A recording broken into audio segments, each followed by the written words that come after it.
She never screamed. Not when he hit her. Not even when he tore her shirt and told her she was just a thing he could use and throw away. The only sound that left her lips that night was a whisper. One word, please. Clayton stared at her like she wasn't even human. Like she was something dirty clinging to his boot. He didn't care that she begged. He didn't care that she bled. And when he was done breaking her, he ordered her dead.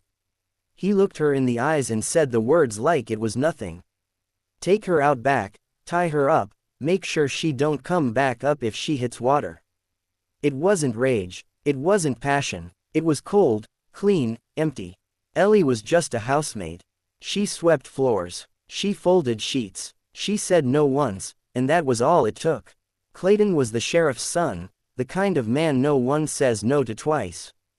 And now, tied at the wrists, half naked, clothes torn, mouth swollen, skin raw with bruises, Ellie sat in the back of a wagon, heading to her grave.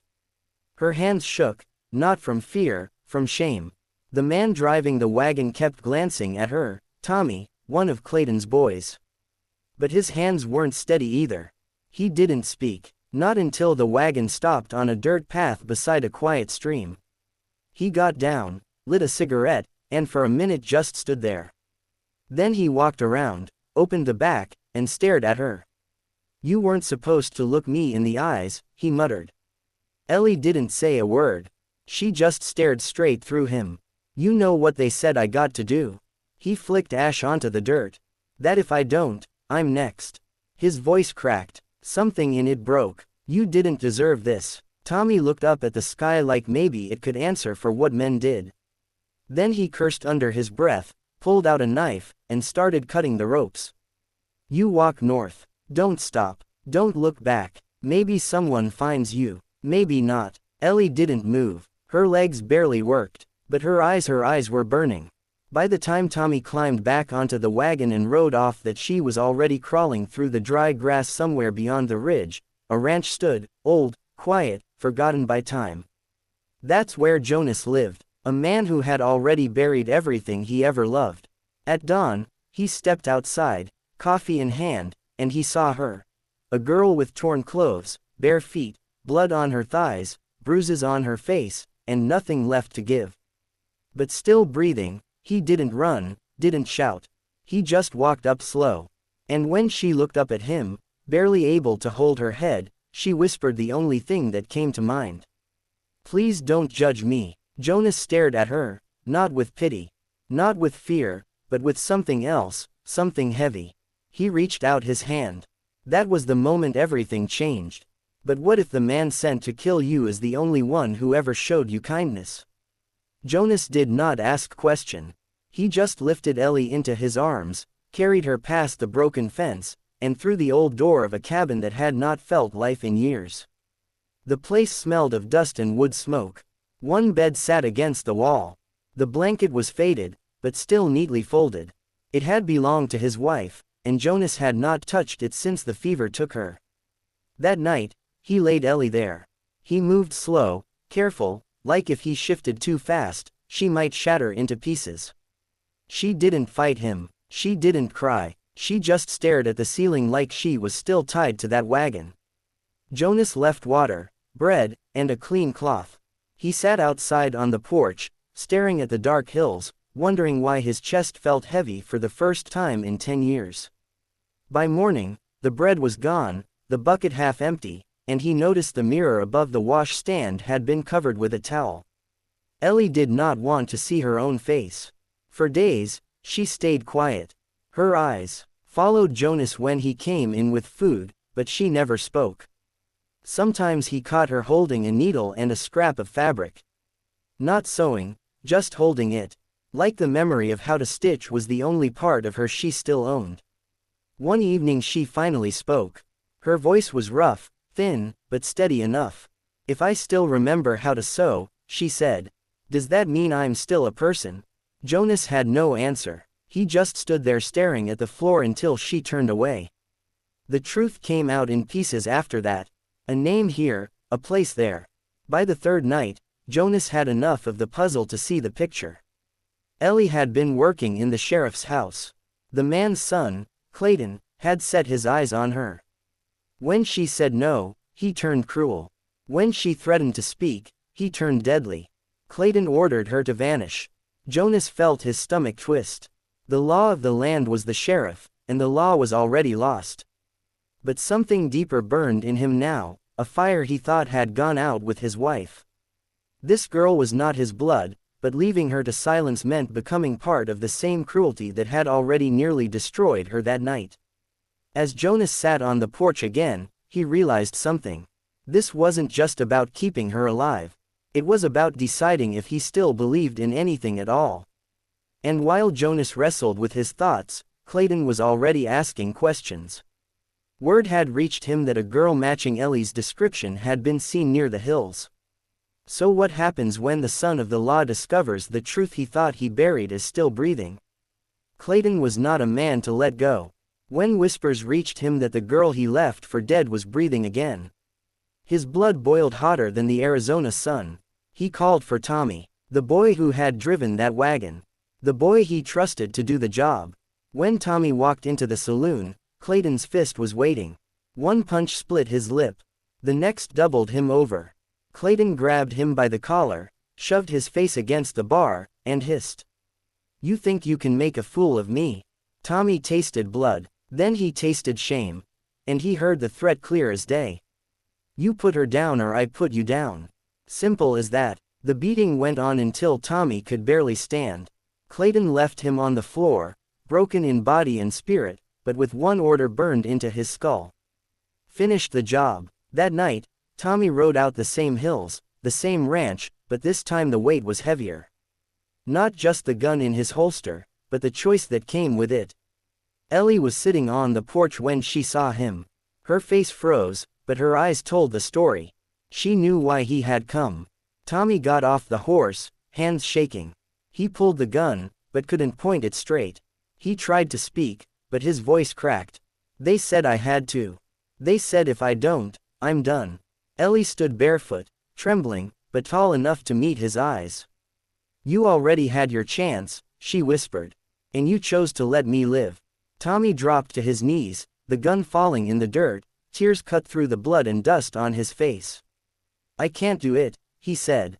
"I couldn't then. I can't now." That's when Jonas stepped out from the cabin, rifle in his hands, calm, steady.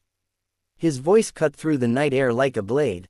"Then it's time you pick a side, boy. You stand with her or you die with him."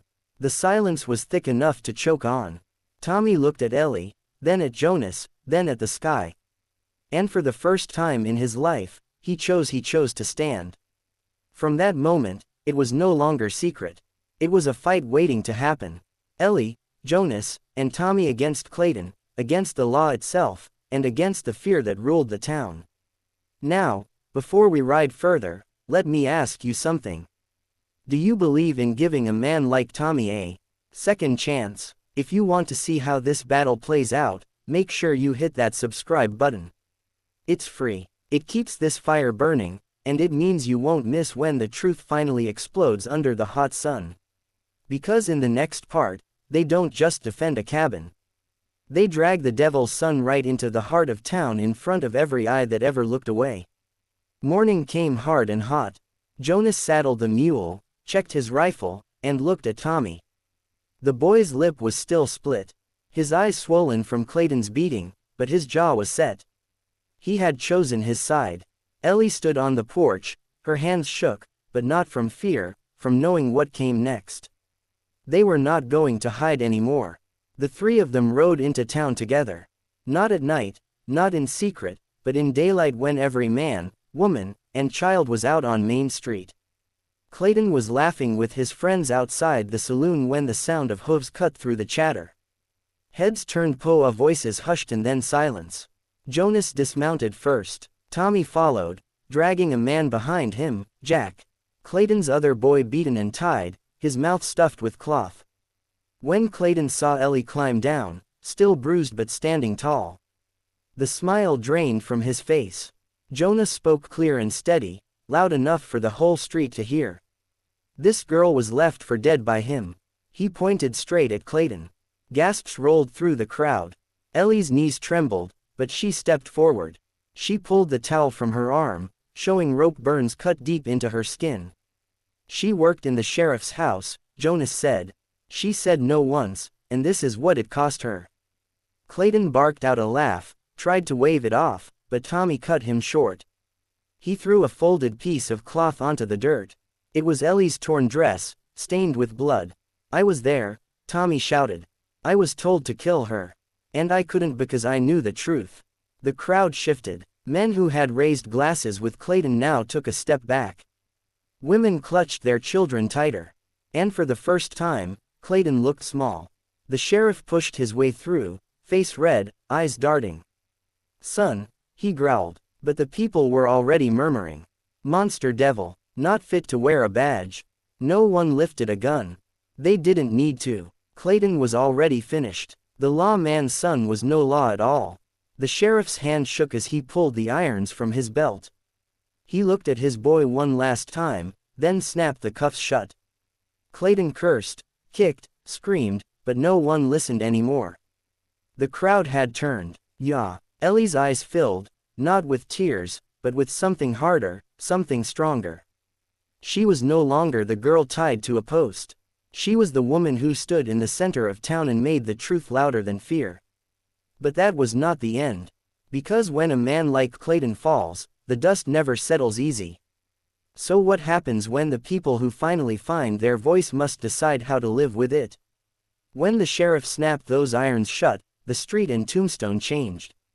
It was not the gunfight some expected till it was not blood running through the dust. It was something quieter, and sometimes quiet is louder than thunder. The people went back to their homes. The saloon doors swung closed, but the memory of what they saw stayed. They had watched a girl once treated like nothing stand tall. They had watched a boy once branded as a coward speak the truth. And they had watched a broken rancher carry both of them through. Back at the cabin, the air felt different. Ellie did not cover the mirror anymore. She left it open, and when she passed by, she did not look away. She planted herbs in the dirt behind the house. She stitched Jonas's old shirts until they looked new again. She laughed once and the sound startled even her. Tommy stayed close, not because he had to, but because he wanted to. The guilt he carried turned into something else. A promise to never turn his back again. In Jonas, he found himself sitting on that porch watching them, feeling something he had not felt since the day his wife left this world. Family. Not by blood, not by law, but by choice. The West was not built by men who carried pistols. It was built by people who chose to keep someone else alive long enough to heal. Jonas kept Ellie alive. Ellie gave Tommy a reason to stand, and Tommy gave them both a reminder that even a man with blood on his hands can choose better the second time around. So, what about you? Do you believe a broken man can be remade? Do you believe a woman who was nearly erased can rise again? Do you believe a stranger can be the family you never knew you needed? Because that is the lesson here. Sometimes it's not about walking away. Sometimes it is about staying when it would be easier to leave. Sometimes it is about carrying the weight together until it feels lighter. And maybe that is why stories like this still matter. Because even in a world of dust and blood, kindness can take root. It can grow where no one expects it. It can turn a forgotten cabin into a home again. Now, if this story touched something in you, take a second to like this video. It costs nothing, but it helps more than you know. And if you want to ride with us into the next story, make sure you subscribe because there are more tales out here waiting under the sun where grit and heart meet. So, I will leave you with one last question. What would you do if the choice was yours? Would you walk away or would you stay and carry the weight with someone who needs?